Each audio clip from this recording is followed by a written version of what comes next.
नमस्कार, जोहार, स्वागत है आपका डिजिटल झारखंडी समाचार में। झारखंड में बीजेपी आज जारी करेगी अपनी प्रत्याशियों की लिस्ट। चुनाव आयोग ने झारखंड में होने जा रहे विधानसभा चुनाव 2024 को लेकर के अपनी तारीखों की घोषणा कर दी है। अब पूरे झारखंड में 13 और 20 नवंबर को होने जा रही है वोटिंग और 23 को आएंगे नतीजे। इस बार 2 चरणों में हो रहे हैं चुनाव। झारखंड में विधानसभा चुनाव की घोषणा होते ही भाजपा एक्टिव हो गई है। प्रत्याशियों के नाम पर मोहर भी लग चुके हैं। एनडीए गठबंधन के तहत भाजपा, आजसू और जदयू के बीच सीटों का तालमेल फाइनल हो गया है। लिहाजा आज ही उम्मीदवारों की लिस्ट जारी होने की पूरी संभावना है। वैसे झारखंड बीजेपी के विधानसभा चुनाव सह प्रभारी हेमंत बिस्वा शर्मा ने भी स्पष्ट कर दिया था कि चुनाव की तारीखों की घोषणा होने के 48 घंटे के भीतर लिस्ट जारी हो जाएगी और आज कभी भी लिस्ट जारी हो सकती है। और इस लिस्ट में माना जा रहा है कि आजसू को 10, जदयू को 2 और लोजपा को 1 सीट दिए जाने की संभावना है। आपको बताते चले कि 13 नवंबर को पहले फेज में 43 सीटों पर चुनाव होना है।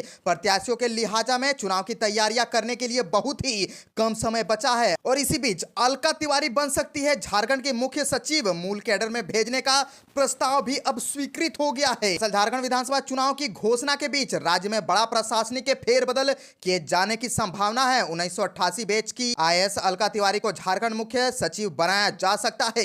केंद्र सरकार के कार्मिक और प्रशिक्षण विभाग ने अलका तिवारी को मूल कैडर में भेजने की स्वीकृति प्रदान कर दी है। तारीखों की घोषणा होते ही रांची में अब उठने लगे हैं वोटिंग के तारीखों की बदलने की अब मांग। जी हां, रांची में होने वाले मतदान की तिथि को बदलने का अनुरोध किया गया है। प्रतिनिधि मंडल ने श्री गुरु नानक देव के प्रकाश पर्व पर निकाले जाने वाले नगर कीर्तन के दिन ही रांची विधानसभा क्षेत्र चुनाव की तिथि घोषित होने के कारण इसमें संशोधन से संबंधित ज्ञापन सौंपा। इसमें शामिल गुरविंदर सिंह सेठी ने बताया कि पिछले 57 साल से श्री गुरु नानक देव के प्रकाश पर्व पर कार्तिक पूर्णिमा से 2 दिन पहले शोभा यात्रा निकाली जाती है और इस बार विधानसभा चुनाव 13 नवंबर को पहले फेज की वोटिंग होगी जिसमें 43 सीटों पर वोट डाले जाएंगे।